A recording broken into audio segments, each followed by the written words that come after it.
Pride and Prejudice, by Jane Austen. Chapter 7. Mr. Bennet's property consisted almost entirely in an estate of 2,000 a year, which, unfortunately for his daughters, was entailed, in default of heirs male, on a distant relation, and their mother's fortune, though ample for her situation in life, could but ill supply the deficiency of his. Her father had been an attorney in Meryton, and had left her £4,000. She had a sister married to a Mr. Phillips, who had been a clerk to their father and succeeded him in the business, and a brother settled in London in a respectable line of trade. The village of Longbourn was only 1 mile from Meryton, a most convenient distance for the young ladies, who were usually tempted thither 3 or 4 times a week, to pay their duty to their aunt, and to a milliner's shop just over the way. The 2 youngest of the family, Catherine and Lydia, were particularly frequent in these attentions. Their minds were more vacant than their sisters', and when nothing better offered, a walk to Meryton was necessary to amuse their morning hours and furnish conversation for the evening, and however bare of news the country in general might be, they always contrived to learn some from their aunt. At present, indeed, they were well supplied both with news and happiness by the recent arrival of a militia regiment in the neighbourhood. It was to remain the whole winter, and Meryton was the headquarters. Their visits to Mrs. Phillips were now productive of the most interesting intelligence. Every day added something to their knowledge of the officers' names and connections. Their lodgings were not long a secret, and at length they began to know the officers themselves.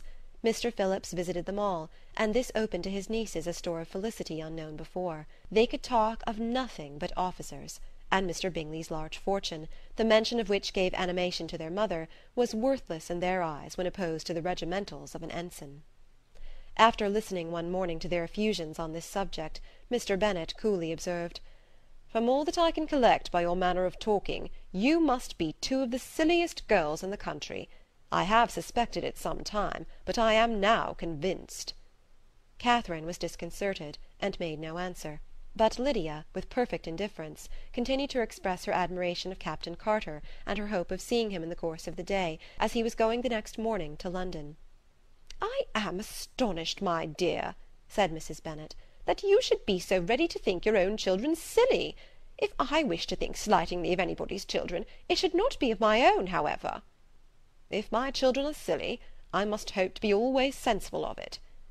"Yes, but as it happens, they are all of them very clever." "That is the only point, I flatter myself, on which we do not agree. I had hoped that our sentiments coincided in every particular, but I must so far differ from you as to think our 2 youngest daughters uncommonly foolish." "My dear Mr. Bennet, you must not expect such girls to have the sense of their father and mother. When they get to our age, I dare say they will not think about officers any more than we do. I remember the time when I liked a red coat myself very well, and indeed so I do still at my heart, and if a smart young colonel, with 5,000 or 6,000 a year, should want one of my girls, I shall not say nay to him. And I thought Colonel Forster looked very becoming the other night at Sir William's, in his regimentals." "Mamma," cried Lydia, "my aunt says that Colonel Forster and Captain Carter do not go so often to Miss Watson's as they did when they first came. She sees them now very often standing in Clark's library." Mrs. Bennet was prevented replying by the entrance of the footman with a note for Miss Bennet. It came from Netherfield, and the servant waited for an answer. Mrs. Bennet's eyes sparkled with pleasure, and she was eagerly calling out while her daughter read. "Well, Jane, who is it from? What is it about? What does he say? Well, Jane, make haste and tell us. Make haste, my love." "It is from Miss Bingley," said Jane, and then read it aloud. "My dear friend, if you are not so compassionate as to dine to-day with Louisa and me, we shall be in danger of hating each other for the rest of our lives, for a whole day's tete-a-tete between 2 women can never end without a quarrel. Come as soon as you can on receipt of this. My brother and the gentlemen are to dine with the officers. Yours ever, Caroline Bingley." "With the officers?" cried Lydia. "I wonder my aunt did not tell us of that." "Dining out," said Mrs. Bennet. "That is very unlucky." "Can I have the carriage?" said Jane. "No, my dear, you had better go on horseback, because it seems likely to rain, and then you must stay all night." "That would be a good scheme," said Elizabeth, "if you were sure that they would not offer to send her home." "Oh, but the gentlemen will have Mr. Bingley's chaise to go to Meryton, and the Hursts have no horses to theirs." "I had much rather go in the coach." "But, my dear, your father cannot spare the horses, I am sure. They are wanted in the farm, Mr. Bennet, are they not?" "They are wanted in the farm much oftener than I can get them." "But if you have got them to-day," said Elizabeth, "my mother's purpose will be answered." She did at last extort from her father an acknowledgment that the horses were engaged. Jane was therefore obliged to go on horseback, and her mother attended her to the door with many cheerful prognostics of a bad day. Her hopes were answered. Jane had not been gone long before it rained hard. Her sisters were uneasy for her, but her mother was delighted. The rain continued the whole evening without intermission. Jane certainly could not come back. "This was a lucky idea of mine indeed," said Mrs. Bennet more than once, as if the credit of making it rain were all her own. Till the next morning, however, she was not aware of all the felicity of her contrivance. Breakfast was scarcely over when a servant from Netherfield brought the following note for Elizabeth. "My dearest Lizzie, I find myself very unwell this morning, which I suppose is to be imputed to my getting wet through yesterday. My kind friends will not hear of my returning till I am better. They insist also on my seeing Mr. Jones. Therefore do not be alarmed if you should hear of his having been to see me. And excepting a sore throat and headache, there is not much the matter with me. Yours, etc."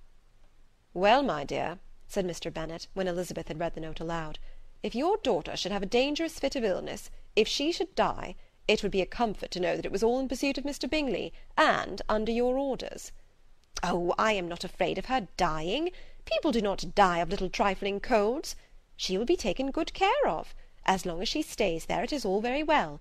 I would go and see her if I could have the carriage." Elizabeth, feeling really anxious, was determined to go to her, though the carriage was not to be had. And as she was no horsewoman, walking was her only alternative. She declared her resolution.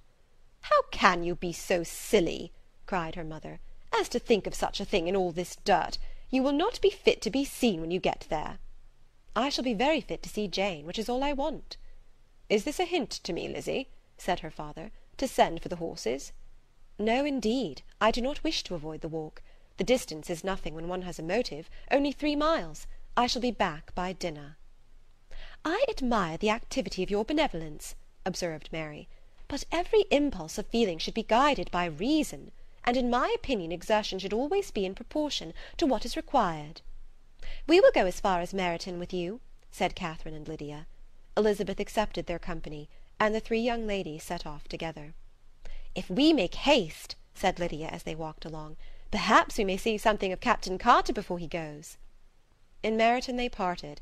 The 2 youngest repaired to the lodgings of one of the officers' wives, and Elizabeth continued her walk alone, crossing field after field at a quick pace, jumping over stiles and springing over puddles with impatient activity, and finding herself at last within view of the house, with weary ankles, dirty stockings, and a face glowing with the warmth of exercise. She was shown into the breakfast parlour, where all but Jane were assembled, and where her appearance created a great deal of surprise.